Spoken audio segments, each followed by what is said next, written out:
Vietnam presentations. So at the Vietnam presentations, we see the same graphic that was used during the Civil Rights Movement. The only difference here is now we are also going to add the Vietnam War to the entire situation. So that is going to add yet another problem for the turbulent 60s that we've been looking at the last couple of weeks. So we want to take note of this graphic here. This graphic is trying to look at some of the issues that we've been looking at so far. Your 50s and 60s projects, looking at this time here, the Vietnam War taking place right here. And then, of course, let me use purple here, the Vietnam War here, and the civil rights. Really, what I'm trying to point out is that the turbulent 60s, the civil rights movement, the Vietnam War, as well as the Cold War, are all happening kind of at the same time. And so, definitely is a unique decade. So, for the Vietnam War, what we want to recognize is that the Vietnam War for the United States is this chunk. And actually, the U.S. start is about right here with the Gulf of Tonkin incident, but that the Vietnamese have been fighting for independence for a long time, going back to the 1800s. Our first slide here is looking at the French Indochina War. So the French had colonized Indochina going back to the 1800s. And that's this area right here. So all I did was actually just did a picture for French culture and then Vietnamese culture. And this is what showed up. And the reason why I did, I mean, really what's going to happen here is is it possible to mix French culture and Vietnamese culture? Is everybody going to do that? And when you add both up, I don't know, you come up with the French Vietnamese hybrid. So within you know, the French group and the Vietnamese group, there's always going to be a group that's going to reject. There'll be a small section of French that don't want any sort of Vietnamese influence. And then on the French side, they don't. There'll be a small group that want no influence of French influence into their culture and society. One in particular would be this guy Ho Chi Minh, who is considered the George Washington for Vietnam. That's what I did here. I put on this slide Ho Chi Minh as the George Washington for his country. So in the 40s, he writes his Vietnamese Declaration of Independence, and he claims that the French that they have done all of these things to violate the Vietnamese rights. As a result of that, he's justified in declaring independence and ultimately fighting a war between France and Vietnam. That's what he's outlining here in this document. Ho Chi Minh was also there during World War I when Wilson was coming up with his 14 points. And Ho Chi Minh, so for the most part, Ho Chi Minh since World War I has been trying to advocate for French withdrawal from Vietnam, handing Vietnam over to the people of Vietnam out of French hands. Here we see this image that I use because there's a debate about whether or not Ho Chi Minh was a communist or a nationalist trying to use communism to achieve his objective of independence. So I've taken the photograph that we've used during 1917 Russian Revolution, and I've placed Ho Chi Minh on the face of Lenin because he is playing the role of the revolutionary vanguard trying to lead that revolution. Eventually, as I said, Ho Chi Minh would fight a war against the French, and that war would come to an end in 1954 with the Geneva Accords that split the country up into two. So Vietnam will be split into two, a northern section as well as a southern section.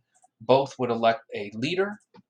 And this is the difference between Korea and Vietnam. With Korea, there was a division, but North attacked South to unify the country. This one's a little different. Both sides are supposed to have a leader, and they are going to have an election. Whoever wins that election will determine how North and South get united under one Vietnam. In other words, the North wins, Vietnam is united under Northern leadership. If the South wins, then the South is united, or North and South are united under Southern leadership. So those elections are definitely crucial. Ho Chi Minh would write a letter in the 40s to the United States, and in that letter, he would ask to live up to the Atlantic Charter as well as the San Francisco Charter. So, for the most part, the way you need to think about Ho Chi Minh is that Ho Chi Minh, his main goal is to kick the French out of Vietnam, and he's looking for the United States as an ally, but the United States doesn't seem to be supportive of that revolution for various reasons. They don't want to upset their ally France, and also it's questionable about whether or not the objective are these individuals communists? Are they allied with China? Are they allied with Russia? So all of these things are problematic for the United States decisions. Diem was the leader of South Vietnam. And the problem with Diem, if we go back to those elections, North and South are supposed to have an election. So let's just say in the red, Ho Chi Minh is running. And then in the South, we're going to put Diem. And remember, whoever wins the election unifies under their system. And so Diem is supported by the North. Why? Because Diem is um, the United States is supporting the South because Diem is from the South. He's the leader in the United States. Doesn't really see an ally in Ho Chi Minh. I mean, Ho Chi Minh just fought their ally, the French, and it won. Diem is going to start targeting the Buddhists, and it becomes so much of an issue that Buddhist monks start to set themselves on fire to protest the Diem administration. Images like this would be confusing for Americans because if you're arguing that the United States is on the side of the South and the South is led by Diem, well, why is this individual protesting? Well, he's protesting because Diem is oppressing the rights of the Buddhist population. Well, that would mean that the South is really not following religious tolerance. And so that would be questionable for the American citizen as far, well, why are we supporting somebody who's targeting this particular religious group? So with those elections that are supposed to take place between Ho and Diem, it doesn't really seem that, the South are going to vote for Diem, which would mean that the Ho Chi Minh would probably win the election and North would be united with the South under Northern leadership. Eventually, Diem would be assassinated, and that's where you really start to see the United States get involved. So at this point, it seems to be fighting between the North and South, and this is where it's debatable.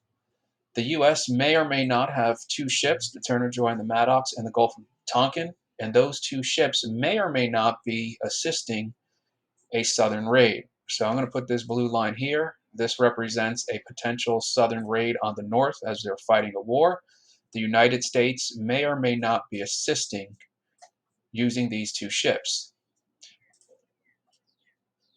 A North Vietnamese ship fires two torpedoes at these vessels.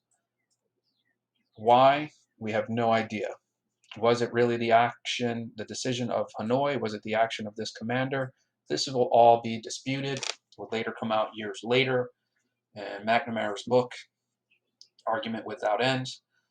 None of that really matters, those debates. What really matters is that from the United States point of view, somebody from the North fired and tried to blow up these ships. Johnson, the President of the United States, would go to Congress to get a resolution, and the resolution would be the Gulf of Tonkin Resolution. When we look at this document, it says that naval units of the communist regime in Vietnam in violation of the principles or charters of the U.S. What they're saying here is that North Vietnam is in violation of international law. Why? Because the North fired at those two ships. These attacks, what attacks? These attacks. The United States is saying that we are supporting the people of South Vietnam, going back to North and South. And this is where it gets tricky. The Commander-in-Chief Congress is going to approve and support the President as Commander-in-Chief to take necessary measures to repel an armed attack. Notice it's not a declaration of war. They're basically telling the President, do whatever you have to do to stop future attacks. The President would then make the decision to escalate the conflict. So here we see 64 U.S. casualties just really start to go up. And that's a result of escalation. And escalation only exists because somebody may or may not have fired at two U.S. ships in the Gulf of Tonkin, which forced the United States to pass the Gulf of Tonkin Resolution. With this war between the United States, I have this really crude map on the floor. North Vietnam, South Vietnam, a 17 representing the 17 parallel, and the Tonkin right here. This is Laos, this is Cambodia. And so what's going on here, the United States is about to escalate this conflict. Why? Because the North escalated by firing at those two ships. So now the United States is going to start sending a bunch of troops to South Vietnam to deal with the attack and to help the people of the South. If I asked you where would you place all of these soldiers, you probably would want to place them here at the border. And if you place them back here, that really too far from the enemy. The enemy is over here in the north. So you want to make sure that you are supporting the south by positioning troops here. I'm going to come back to that in a minute. While the United States is fighting this war, the United States is using a strategy of search and destroy. And what that means is that the United States is really not fighting up here. We're fighting in the south. As people from the north infiltrate the south, they are now physically located within southern borders. So the United States mission becomes one of finding these individuals. And these individuals are probably not wearing uniforms. So the US is going to have to find out if there's any North Vietnamese here and here. And the way they go about doing that is by implementing search and destroy missions. You wake up, you get on the helicopter takes you to the battlefield, and you basically walk around based on intelligence, asking whether or not the people are in support of the North or in support of the South, which is what's going on here. Where is the rice? Do you know Ho Chi Minh? Where do you have guns? If an American soldier enters a village, and in that village they have 100 people living there, but they have 1 million pounds of rice, can 100 people eat 1 million pounds of rice? Are they selling it, or are they giving this to the North Vietnamese? In other words, the question here is whether or not this village supports the North or supports the South. To further complicate things, the Ho Chi Minh Trail, which is another topic, is a series of tunnels. We look in this image here. These are a series of tunnels, and this is pretty much the way this war is being fought. The North is not meeting the U.S. on the battlefield. In other words, they're not fighting at that 17 parallel where Vietnam is divided between North and South. What's going on is Laos and Cambodia are indirectly being dragged into this conflict because there are a series of tunnels that kind of go like that. And then those tunnels are all throughout. And so the United States soldiers represented right here, I don't know if you can make this out, these soldiers are just looking for the enemy. This guy right here is probably going to take a shot. He could then go into the tunnel and come out from this direction and then hit the US troops from this side, then go back in the tunnel, and then probably even come up around them. So the United States troops are going to be in this really tough situation.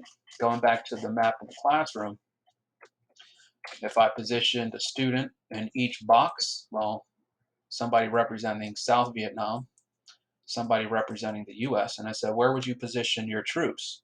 If you go here, and now I asked another student in the North, I say, okay, if you're fighting a war, you could either do nothing and wait. You can go through here, which would mean you're basically going to fight it out, or you can go around into Laos or Cambodia and sneak into this country this way. These would be your three options, 1, 2, and 3. So think about what you would do in this situation. If you do nothing, you don't win. If you go to the 17 parallel, you're going to get involved in a war, and you're going to wind up possibly losing, considering the strength of the U.S. military in comparison to the North, which means their best solution will be to sneak. And this is called the Ho Chi Minh Trail, a series of tunnels that allow the North to get into the South through this, which puts the president in a tricky situation. If the president starts to commit troops to Laos or Cambodia, the question here is whether or not the president has the authority. So the Gulf of Tonkin resolution, my question for you here is, does that resolution suggest that the United States can do anything? Because remember, it wasn't a declaration of war, it just said the US president can stop future attacks. Or does the Gulf of Tonkin only apply here in South Vietnam? The president cannot win the war without having troop commitment in Laos and Cambodia, primarily Cambodia. It's debatable about whether or not the Gulf of Tonkin resolution actually gives the president the authority, and we'll look at that later. Robert McNamara, Secretary of Defense, he's the individual who's fighting a war of attrition. We've looked at McNamara before. McNamara has degrees in economics. At one point, he was the CEO of Ford Motor Company, and he's bringing to the table advice for the president, who looks really annoyed here. And here's McNamara giving a briefing about what's going on in Vietnam. And so McNamara is known for using a war of attrition. And what that means here is you have to understand Army math. So Army math means that a team of soldiers, meaning two, if you are ever going to attack two, you need a squad. A squad of soldiers consists of 8. So I'm going to put here you need and TH for they have. For every squad they have, you need a platoon. A platoon consists of 4 squads. Each squad consists of 8. That would mean you need 32 troops. In order to attack 32 troops, you need 4 platoons, which would be a company, which would mean you need 32 times 4. So what is that, 128? So that's pretty much the math. So at the end of the day, what McNamara is suggesting is the only way we kill 8 is by having 128. So the way you win this war is by having more troops. That's the war of attrition. Eventually, this war is starting to go really bad, really quick. Events like the My Lai massacre, soldiers struggling, dealing with trying to find the enemy, all of these war crimes that may or may not have taken place, that U.S. soldiers are not really signing up to join the military because they know if they sign up to join the military, they're probably going to get sent to Vietnam. So the United States starts to use a draft, and that's what's going on in this image here. Project 100,000 was a McNamara program that pretty much said we're going to lower the standards. Remember, they have a shortage of troops willing to go search and destroy the enemy and ask the Vietnamese citizens whether or not they are on the side of the North or South. So Project 100,000, what this did was it took the test. In the military, you have to take a test. I'm making this part up. Let's say the test score is a 75, bare minimum you need to pass. What Project 100,000 did was it lowered the standards, I don't know, we'll say 10 to 65. And what that meant was you were going to start the process now of attracting more people to the military. Why? Because there's a shortage. So you're either going to use Project 100,000 or you're going to start drafting. And that's what's going on here. They're calling numbers in a lottery you don't want to win that relate to the year you were born and the month you were born. And then if your number gets called, you will go and find yourself getting drafted to go fight in Vietnam.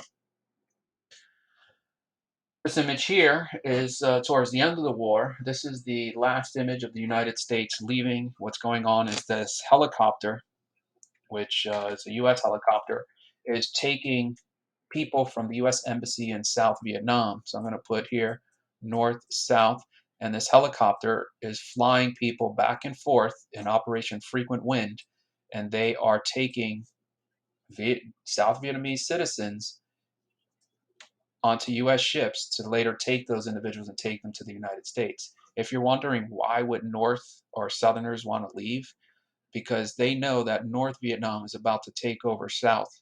The last thing they want is to be a military general or a military politician from the South who is accused by the North of killing one of their own.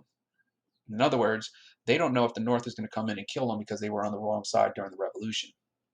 So this is April of 1975. The United States is getting ready to evacuate Vietnam. This is an image of Cambodia and Operation Eagle Pool, which happened 2 weeks before. So this is early April 75. This is late April 75. And what's going on here is that um, the U.S. is leaving Cambodia. So if we go back to our map, we know that we have North, South Vietnam, and Cambodia is here. The U.S. may or may not have a presence here dealing with the Ho Chi Minh Trail. And so the United States is going to leave. When the United States leaves, that is going to have some pretty nasty consequences for the people of Cambodia that we'll get to later on. So these images are from 75, and in 1973, the United States is already starting to have some sort of peace with Vietnam. So it seems to be like a, almost a 2-year gap. So this is the treaty between the United States and Vietnam. And what's going on here is that they are in negotiation with the view of ending and restoring peace in Vietnam.